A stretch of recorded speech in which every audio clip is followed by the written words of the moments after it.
My sisters and brothers, Mother Phyllis Krystal needs very little introduction. A lot has been said about her, and I will not repeat it. All I'll say that we are blessed to have Mother Krystal with us. It is Swami's gift to us for this convention. So let us give her a big hand.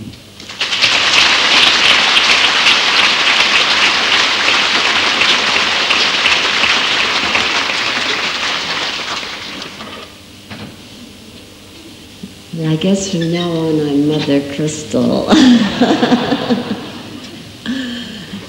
which is amusing me.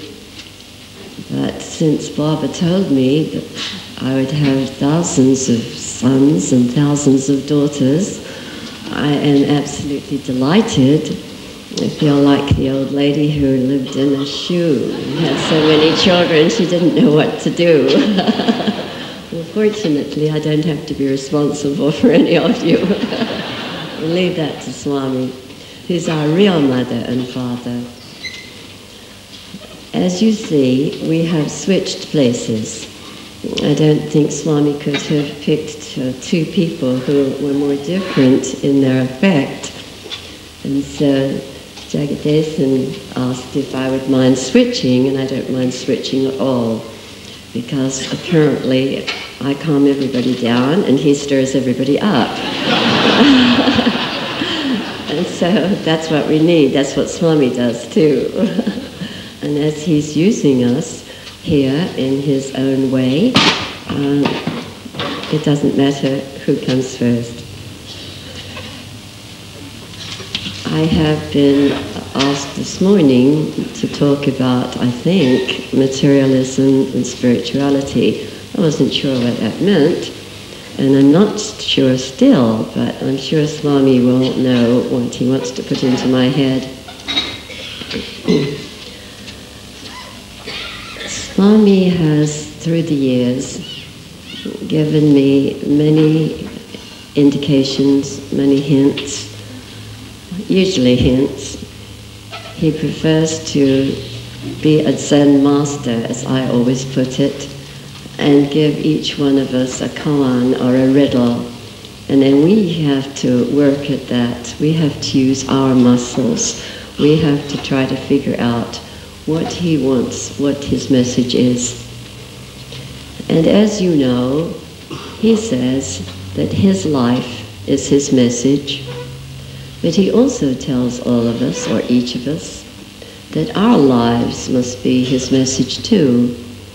We must be like yeast in a great big lump of dough to raise the consciousness. He will use us if we allow him to in every area of life. So he doesn't advocate going to a wilderness or on top of a mountain or in the middle of a forest, which frankly I would have preferred. But that's an escape. And in this Kali Yuga, as he frequently says, we need to do service. We need to be out in the world. And he's got me in one of the most cosmopolitan, materialistic cities that you could probably find anywhere, and that's Los Angeles. And in my usual way, of course, I kept asking him over and over, can I move from Los Angeles? Because it's an intense city.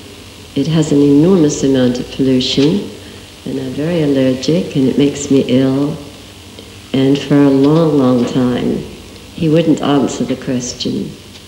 We were living at the beach in those days, and the Pacific Coast Highway is extremely polluted.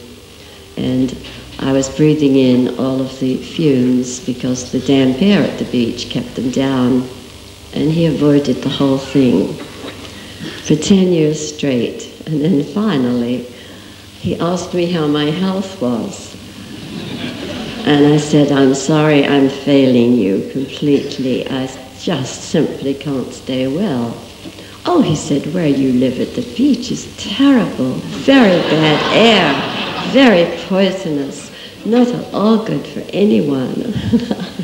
Well, I've been trying to tell you for 10 years. I didn't say that, but I thought it. And then I said, we're thinking of moving either out of Los Angeles or up high.